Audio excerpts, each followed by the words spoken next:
আমরা কিন্তু কোরআনকে আমাদের বাংলাদেশে কোরআন শরীফ বলি, তো আল্লাহ তাআলা কোরআনকে কোরআন শরীফ কোথাও বলেন না। আল্লাহ তাআলা কোরআনকে কোথাও বলেছেন কোরআনে মাজিদ, বাল হুয়া কোরআনুন মাজিদুন ফি লাওহিম মাহফুজ। আমি লাওহে মাহফুজে এই কোরআনে মাজিদকে রেখেছি। এটা হচ্ছে কোরআনের বাড়ি, সাত আকাশের উপরে। আরেক আয়াতে আল্লাহ তাআলা বলেছেন ইয়াসিন ওয়াল কোরআনিল হাকিম। তাহলে আরেক আয়াতে কোরআনে হাকিম বলেছেন, প্রোগ্রামে কোরআন, কোরআন শরীফ বলে নাই। সূরা ওয়াকিয়ার আরেক আয়াতে আল্লাহ তাআলা বলেছেন ইন্নাহু লাকুরআনুন কারীমুন ফি কিতাবিন মাকনুন। এখানে বলেছেন কোরআনে কারীম। সূরা হিজরের এক আয়াতে আল্লাহ বলেছেন কোরআনে আযীম। এছাড়াও কোরআনের আরো অনেক নাম কোরআনে খুঁজে পাওয়া যায়। যেমন কোরআনের একটা নাম হচ্ছে আল কিতাব।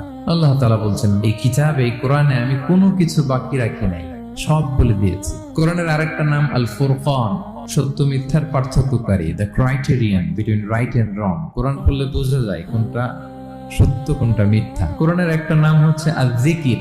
আমরা অনেকে মনে করি শুধু সুবহানাল্লাহ আলহামদুলিল্লাহ এগুলোই জিকির না, কোরআনটাও একটা জিকির। আল্লাহ তাআলা বলছেন নিশ্চয়ই আমি এই জিকিরকে মানে কোরআনকে নাজিল করেছি, আমি এই কোরআনকে সংরক্ষণ করব। তাহলে আল্লাহ বললেন কোরআনে মাজিদ, তিনি বললেন কোরআনে হাকিম, তিনি বললেন কোরআনে কারীম, কোরআনে আযীম। কিন্তু এগুলো সবই আমরা কি বলি কোরআন শরীফ বলতে পারেন, অর্থ ভালোই, কিন্তু কোরআনে নাই, আল্লাহ তাআলা বলে নাই। আসুন কোরআন শরীফ বলার পাশাপাশি আমরা কোরআনে কারীম, কোরআনে মাজিদ এগুলো বলতে অভ্যস্ত হই, কারণ এভাবেই কোরআনকে পরিচয় দিয়েছেন আল্লাহ তাআলা।